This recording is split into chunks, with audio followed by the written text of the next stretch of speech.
la parole de Dieu qui demeure. Toute chose a été faite par elle, et rien de ce qui a été fait n'a été fait. Bonjour ou bonsoir selon l'heure à laquelle vous nous suivez, de partout où vous êtes. Vous êtes à Bukavu, vous êtes à Kibali, vous êtes peut-être à Oyo et vous êtes, je ne sais pas, à Nice, en France. Nous vous disons merci de nous suivre et surtout de nous appuyer par vos likes, par le partage que vous faites de cette tranche.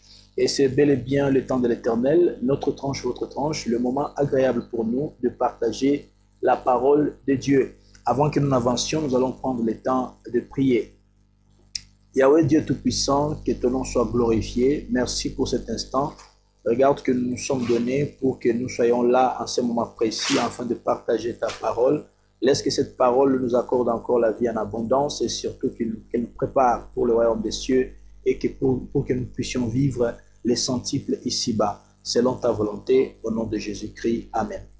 Et bien-aimés dans le Seigneur, nous vous disons sincèrement merci. Et si vous êtes à l'hôpital, éloigné de votre famille, peut-être en prison, vous avez trouvé l'occasion de tomber sur ces images, sachez que nous vous aimons beaucoup et nous vous disons tenez bon parce que l'Éternel est là, il est en train d'agir pour vous.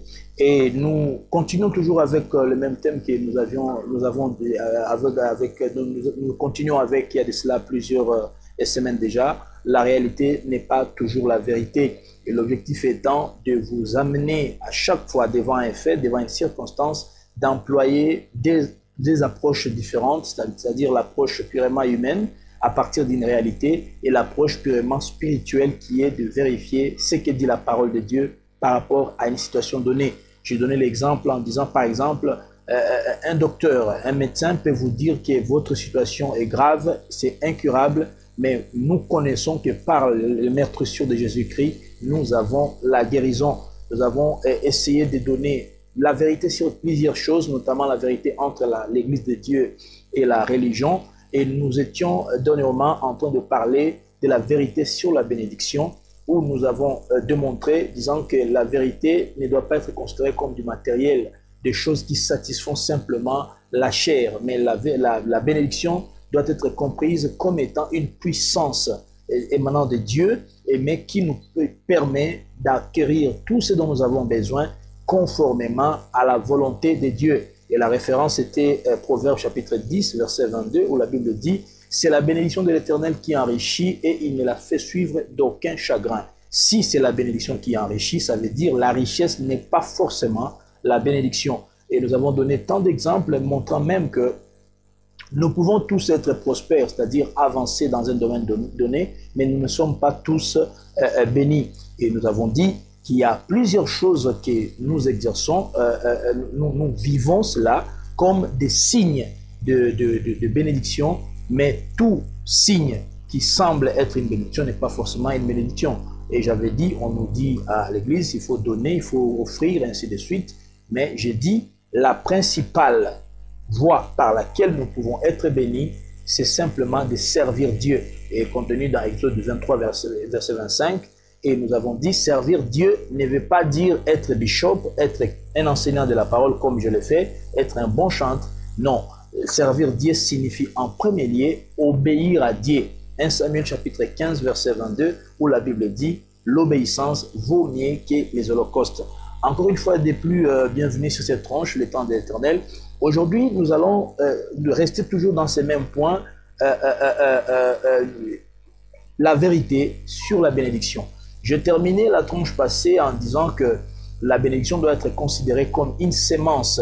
Vous voyez la sémence, pour ceux qui font du champ, le champ, lorsqu'on met la sémence à la terre, c'est cette sémence qui produira vraiment, qui produira maintenant le fruit que nous allons consommer. De la même manière, une personne peut être bénie aujourd'hui. Il a reçu cette puissance aujourd'hui, mais les effets de cette puissance se manifesteront plus tard. J'ai donné l'exemple de David qui a été oint par Samuel comme étant le roi d'Israël, mais il a passé plus de 10 ans avant qu'il ne soit intronisé comme effectivement un roi. Et donc à cette époque-là, je peux dire qu'à cette époque, Saoul était un roi visible, mais David était un roi invisible. Ça veut dire qu'il avait la sémence de la royauté en lui, mais il fallait que le moment donné soit arrivé pour qu'il devienne effectivement, visiblement, le roi d'Israël. Alors aujourd'hui, nous allons prendre certaines choses qui vont nous permettre de comprendre un peu mieux comment on peut faire en sorte que on puisse vivre les effets, ou encore le produit, les résultats de cette bénédiction que nous avons reçue de la part de Dieu. Nous prenons donc l'écriture qui va nous conduire aujourd'hui. Nous sommes dans 2 Pierre chapitre 1. Nous commençons du verset 5 jusqu'au verset 7. Nous allons lire pendant que la réalisation nous balance cette écriture sur nos écrans. La Bible dit ceci, je lis au nom de Jésus-Christ. À cause de cela même, faites tous vos efforts pour joindre à votre foi la vertu, à la vertu la science, à la science la tempérance, à la tempérance la patience, à la patience la piété, à la piété l'amour fraternel, à l'amour fraternel la charité. Alléluia. Bien-aimés dans le Seigneur, aujourd'hui je voudrais simplement partager avec vous ces sous-points contenus dans la vérité sur la bénédiction. Je voudrais simplement dire que pour que nous vivions l'effectivité de notre bénédiction conformément à la volonté de Dieu, il y a certaines choses que nous devons comprendre. Ici, la Bible insiste sur la connaissance, en disant qu'au-delà de la foi, nous devons aussi joindre quoi? La connaissance. Et si vous allez dans Osée chapitre 4, verset 6, la Bible dit encore que mon peuple périt par manque de connaissance. Ce n'est pas par manque de richesse, non. Ce n'est pas par manque de force, non. C'est par manque de connaissance. Par conséquent, aujourd'hui, je vais donner à peu près 3 choses qui nous permettront de façon rationnelle d'arriver, de vivre, de toucher. C'est le fruit de la sémence qui est la bénédiction. Alléluia. Alors, on nous parle de la connaissance. Qu'est-ce que vous devez connaître? Qu'est-ce que vous devez connaître afin que ce que vous avez déjà reçu comme bénédiction, vous puissiez le vivre effectivement, palper, voir ça, vivre avec ça. Amen, amen. Alors, la première des choses, c'est les souffles de vie. Ah, vous allez vous en douter, les souffles de vie. Nous retrouvons ça dans Genèse chapitre 2, verset 7. La Bible dit, après avoir formé l'homme à partir de la boue, Dieu a soufflé dans ses narines les souffles de vie. Chers frères et sœurs, si vous vous êtes levés aujourd'hui, dites sincèrement merci à Dieu, parce que c'est le point de départ. C'est ce qui confirme que ce qu'il avait dit, il va le réaliser. Je vous avais dit l'autre fois, le simple fait d'être sauvé, vous êtes déjà béni. Vous êtes abondamment béni. Et si un pasteur, je ne sais pas, un prophète, je ne sais pas qui que ce soit, tes parents, vos parents par exemple, vont prononcer des paroles sur vous, de la bénédiction, ils ne font qu'ajouter à ce que vous disposez déjà. Parce qu'en acceptant Christ, la Bible dit, nous sommes sauvés, nous avons été libérés de la malédiction. Une fois être libérés de la malédiction, ça veut dire que nous sommes bénis. Alléluia. Alors, quand vous êtes en vie, sachez que c'est le point de départ de l'effectivité de cette bénédiction. Celui qui est mort ne pourra plus savourer ce que Dieu a pu préparer pour lui. Mais quand vous êtes en vie, vous êtes à l'hôpital en ce moment précis, ton cas se complique, votre cas se complique, je m'excuse. Les médecins disent que les choses sont très compliquées, ils ne savent pas quoi faire, ils sont à bout de tout ce ils ont comme connaissance. Mais si vous respirez encore, si vous pouvez bouger même un doigt, je connais des gens qui sont dans les comas, qui ne disent absolument rien, mais ce qui montre les signes de vie en eux, c'est seulement le fait que peut-être un pouce qui bouge comme ça. Et si vous avez simplement cela, dites merci au Seigneur parce que c'est le départ, le point de départ. C'est pourquoi Jésus dit, la santé vaut mieux que les habits et la nourriture. La santé. Alléluia. Et vous qui vous êtes découragés, vous avez perdu espoir avec cette pandémie, les choses ne se sont pas passées comme vous le vouliez et les choses deviennent très compliquées. Au point qu'en ces moments précis, vous êtes même prêt à vous laisser emporter par les péchés de la prostitution, du vol, de l'escroquerie, des choses abominables, juste parce que vous voyez que vous êtes déjà contre mur. Vous ne savez quoi faire pour ce moment précis. Alléluia. Mais si seulement vous pouvez respirer, si seulement vous pouvez m'écouter en ce moment précis, je vous dis sincèrement, c'est le point de départ pour arriver à toucher ce que Dieu a dit. Parce que Dieu ne ment jamais. Et il ne se répand jamais. Ce qu'il dit, il le fait. Ce qu'il déclare, il l'exécute. Amen, amen. En plus du souffle de vie que nous disposons, nous avons un autre souffle que l'hébreu et l'arabe traduit comme étant l'esprit. Et cet esprit-là, c'est Dieu lui-même. Amen, amen.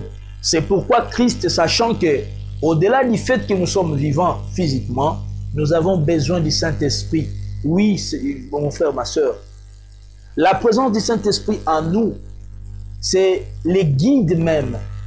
Vous voyez, pour ceux qui ont déjà visité des parcs, des sites touristiques, il existe toujours quelqu'un qui vous amène. Il vous montre, il faut passer par ici si vous voulez atteindre là-bas. Il vous parle de l'historique un peu de ce site, ainsi de suite. C'est ça le Saint-Esprit, les soutiens. Alléluia. Dans Jean chapitre 16, verset 13, il dit que c'est lui qui nous conduira dans la vérité. Amen, amen.